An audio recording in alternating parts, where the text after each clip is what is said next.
Leader of the opposition in the Rajya Sabha and of course Congress Party President Mallikarjun Kharge, thank you so much for speaking to Brut. Thank you. He won the assembly polls 9 consecutive times before winning the Lok Sabha seats in 2009 and 2014 and losing the Lok Sabha seat in 2019. The former railway minister and Minister of Labour and Employment in the UPA too, now a leader of the opposition in the Rajya Sabha and Congress President Mallikarjun Kharge, thank you so much for speaking to Brut. Thank you. You've said in your past interviews that newspaper and television are probably not covering the Congress campaign, and that has something to do with the government. I wanted to ask you if you could elaborate on this. Oh, see, you all people know that how the media is covering Congress news. Many a times when I go to various states, I don't get my reporting on my speech. Whereas the other fellows, same city, if the BJP man speaks, he gets much publicity. TVs are owned by only few corporates, and naturally they highlight only Modi's views, Shah's views, and other BJP leaders' views. They don't highlight what we say and how the government is playing with the life of poor people and others regarding unemployment, regarding inflation, regarding the Kisan's condition. They don't highlight this. Only they highlight Mangal Sutra. Congress Party's manifesto is like a Muslim League. Okay. Speaking about democracy and the role of institutions, at this point in time, we've just had a notice from the Election Commission to both the parties. How are you seeing this election being different from so many others that you've seen played out? Other elections, right from Pandit Jawaharlal Nehru's time, they never used to attack and they never treat the opposition party is their enemy. They used to give free and used to criticize freely on each other. When Ram Manohar Lohia was contesting the election against Pandit Jawaharlal Nehru, at that time the Lohia ji has no money and jeep, car. That's why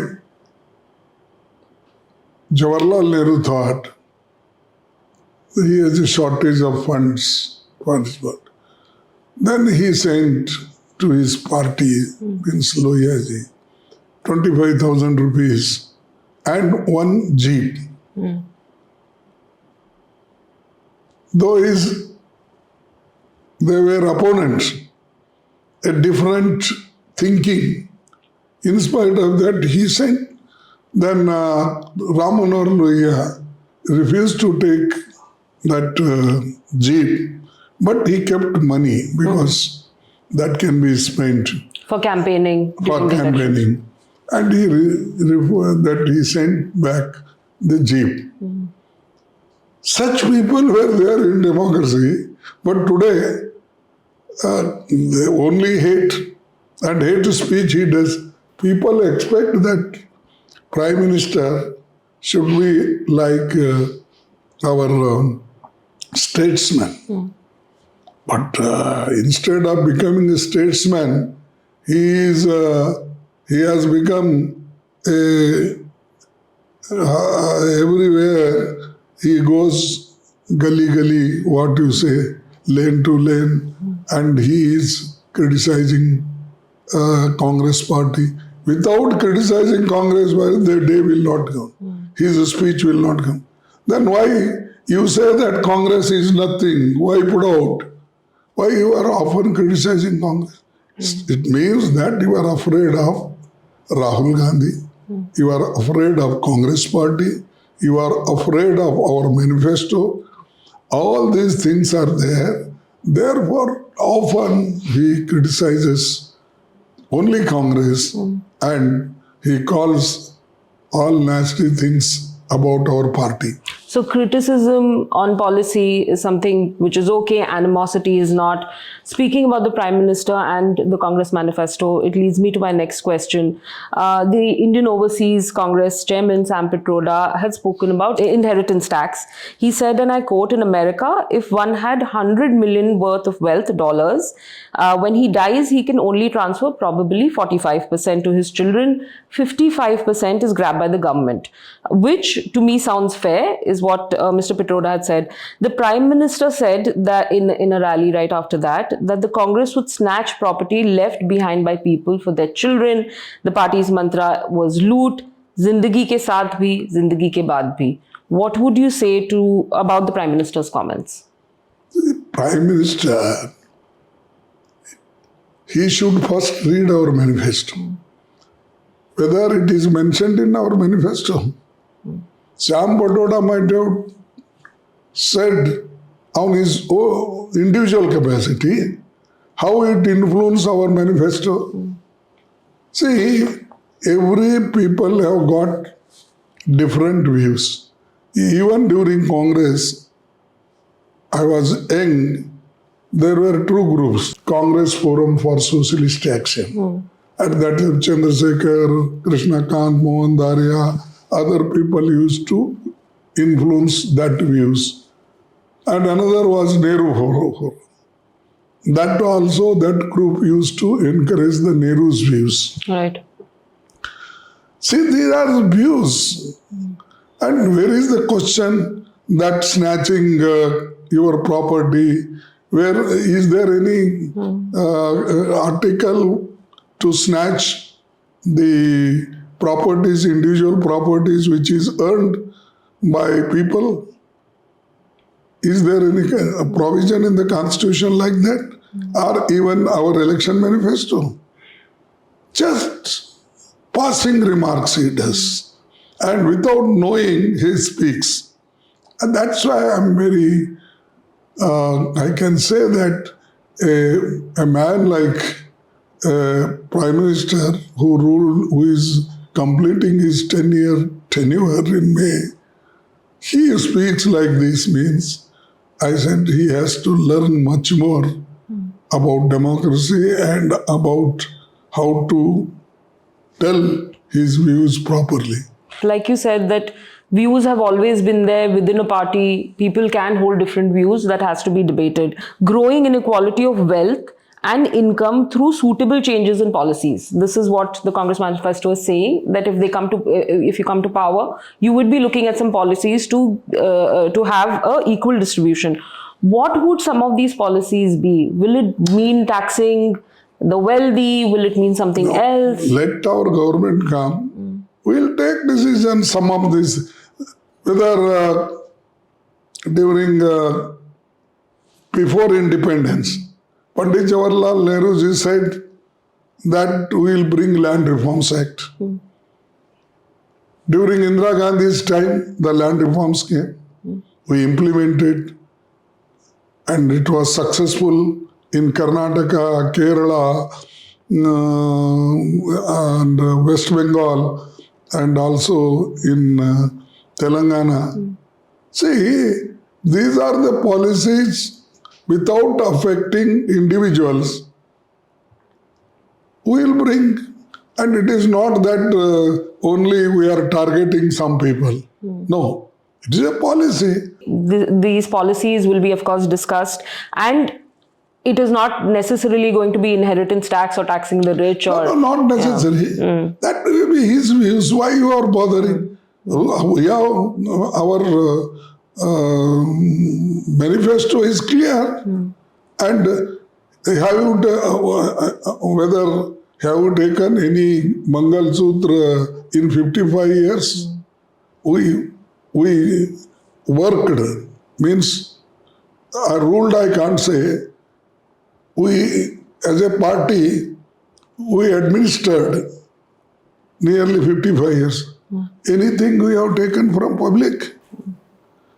UPA government, we also ruled 10 years. Have seen? We have given to people, poor people, Narega scheme, Food Security Act, then Rural Health Mission, right to RT Act. So such things we have openly given. And still you criticize Congress? In the manifesto, it said that there would be a nationwide socio-economic and caste census. We have a very young audience at Brut. Could you please explain to our audience why a caste census in 2024 is required? See, why means it is not that to divide the society. It is not for dividing the people. That is required because why you take the every 10-year census to know the position of the people, the status of the people, who is doing what, and your nutrition, food nutrition, and your health, your education, your per capita income, to know all these things. How to distribute it and implement it, that's what the census is on. Not distribution, how to make a policies. We want to, if we know the condition of the people, in which area the weakness is there, economically weak, socially weak, educationally weak, then we have to make policies. That is how the Kendriya Vidyalayas came, that is how the central universities came. So these are the things to know the condition of the people. Similarly, we are doing it, Jati Janagana, what you say. Right. It is not that to divide the society and other. We know in which house, how many graduates are, in which community, how many people are earning, how many people are in the government service, how many people have got land, how many people have got business. To know this is like data. If you get once the real data, you can plan it. Is there a way, sir, that this could be misused? See, there is no question of misusing, but how to give benefit to young people, old people, or middle-aged people, or which are the communities left out even after 75 years of independence. What is to be done for that? These are the issues. Simply these people, aapka sab chhin lenge, aapka almari khodenge. What is this? One prime minister can say all these things. It is a policy matter. You can say, criticize. I read in your manifesto, this is wrong. That without reading, without understanding, if you say a Muslim League election manifesto hai, kahan hai Muslim League? The giving 1 lakh rupees for training to youth is a Muslim League program. Giving employment in government, there are vacancies nearly more than 30 lakhs. Giving them employment, is it Muslim League program? Then backlog vacancies. The scheduled caste, scheduled caste, backward class, lot of backlog vacancies are there. Why he is not filling up? Because even 30 lakhs he fills up, 15 lakhs comes to these weaker sections. He is not doing. Where is your heart? Where is your chappan in chati to help these people? On the Muslim League bit that you were just talking about and about empowering minorities, the Congress manifesto states, and I quote, "Economic empowerment of minorities is a necessary step for India to realize its full potential. We will ensure that banks will provide institutional credit to minorities without discrimination. We will ensure that minorities receive their fair share of opportunities in education, healthcare, public employment, public works contract, skill development, sports, and and cultural activities without discrimination. The Prime Minister has commented on this and has said that redistribution of wealth among infiltrators and those who have more children is what the Congress party is looking at and the manifesto. Because it's an important point that you were just debating and we were talking about, I wanted to ask you, how do you see this? This is, everything is bogus. These are programs. We make a program for women, SC, STs, backward classes. Like that, it is also a program for them. And these programs naturally depends on their income conditions and other things. The literacy, what is the, how many people is graduate, that many conditions will be there for everything. It cannot be given on religion basis to everybody. They will see economic conditions and other things, and who is a man who is placed in a worst condition. Such people, this is the program. You don't criticize on religion basis. Then it is bad. And Modi tells like this only, and ये मुसलमानों को दे रहे हैं, like that he says.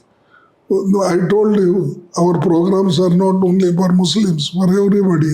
In the manifesto, there's also a civil, recognizing civil unions between the people from the LGBTQIA plus community.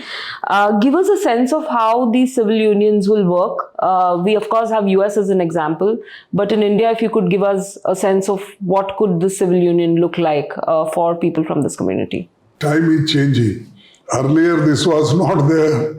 Now time is changing. According to the time, the government should also change its policy to help the people and also help youngsters to keep them, at least we should not, unnecessarily harass them. When there is some law, that law should prevail and it should help the youngsters. Okay कुछ आखिरी सवाल हैं जो आपसे पूछना चाहूँगी। आप बचपन में कबड्डी प्लेयर रहे हैं और अब 83 की उम्र में अभी आपने इतनी कैंपेनिंग की है, आप इतना सब कुछ संभाल रहे हैं, तो आप अपने आप को फिट कैसे रखते हैं? नहीं, फिट तो खैर पहले से मैं हॉकी खेलता था। हॉकी का स्टेट लेवल में हमारी टीम 2 बार जीती थी। कबड्डी भी खेलते हैं। आप किस पोजीशन पे खेलते थे हॉकी? मैं लेफ्ट इन खेलता था। क्योंकि वो लेफ्ट इन बहुत से लोग उसको रिफ्यूज करते थे, वो मेरे को काम देते थे। मैं राइट इन खेलने का मेरा बहुत इच्छा था, लेकिन मुझे वो पोजीशन नहीं मिला। आपको नहीं दी वो पोजीशन? मैंने वो लेफ्ट इन दे देते, वो it is difficult to hit, उतना जोर नहीं लगता वो बॉल को, तो नेचुरली जरा घूमना पड़ता कभी कभी, तो लेफ्ट से ऐसा राइट को लाके फिर मारना पड़ता। वो थोड़ा दोस डेज, उस वक्त कुछ ना ग्लोव्स रहते थे ना अपना शूज रहते थे, वही कई पुराने शूज की डाल लेके खेलते थे। कोई जीत या हार, कोई ऐसा मैच आपको याद हो जो आप शेयर करना चाहेंगे हमारे व्यूअर्स के साथ? हम तो जीते थे। मैंने बोला कि डिविजनल लेवल हमने जीत के फिर स्टेट लेवल भी जीते। मैसूर में ऐसा होता था कि दशहरा प्रोग्राम में हर डिस्ट्रिक्ट के लोगों को वो डिवीजन में खिलाते हैं, खेल होता है। उसमें से जो टीम आती है 4 डिवीजन के, फिर 4 टीम होते हैं, फिर 4 में सेमीफाइनल फाइनल हो जाता है। तो उसमें तो हमारे पास वॉलीबॉल टीम भी अच्छी थी, लेकिन मैं नहीं खेलता था। पुलिस टीम थी उसमें बाहर के। हॉकी टीम भी बहुत अच्छी थी, हमने 2 बार जीता। कबड्डी टीम भी हमने 2 बार जीता स्टेट लेवल पे। तो वो ऐसा है कि उस वक्त की बात अलग रहती है। गिरो भारत जीतने के लिए जो भी कोशिश करना करते थे कॉलेज में। और आपको लगता है स्पोर्ट्स का जो आपका बैकग्राउंड रहा है वो मदद कर रहा है अभी आपको फिट रहने में? वो उससे उतना फिट नहीं हो, लेकिन लड़ने की शक्ति है। लड़ने की शक्ति है। एक आखिरी सवाल, कांग्रेस इंडिया अलायंस को लेकर सरकार बनाने के लिए कितनी कॉन्फिडेंट है? 100%, क्योंकि मैंने कहा अंडर करंट है और लोग रियलाइज किए हैं, और इस बार सरकार बदलेगी और उनको डिफीट करने के लिए जितनी संख्या होना उतना इंडिया अलायंस के पास है। हम डेफिनेटली इस बार उनको, मोदी जी को सत्ता से हटाएंगे और हम जनता के अच्छाई के लिए, ये जरूरी है, डेमोक्रेसी को मजबूत करना है तो इन लोगों को हटाना चाहिए, क्योंकि ऑटोनमस बॉडीज को भी ये सत्यानाश कर रहे हैं और कॉन्स्टिट्यूशन पे तोड़ मरोड़ के ये लोग अपने लोगों को सब जगह भर रहे हैं, जुडिशरी में, उसमें, इसमें, वाइस चांसलर, सिलेबस, सब में हाथ डाल रहे हैं। और आरएसएस की जो फिलॉसफी है उस फिलॉसफी पे चलने की उनका मंशा है, वो कर रहे हैं, एक डायरेक्टली इनडायरेक्टली इम्प्लीमेंट कर रहे हैं। तो इसको हम लोगों को बताना होगा, अगर उनकी फिलॉसफी हम जारी में लाएंगे या जारी करने देंगे तो बहुत बड़ा नुकसान देश के लिए होगा। इसके लिए हम फाइट कर रहे हैं, इसके लिए हम लड़ रहे हैं, और जब इस लड़ाई में इस बार हमको यश मिलेगा, ये आशा है। Mallikarjun Kharge, thank you so much for speaking to Brut. Thank you.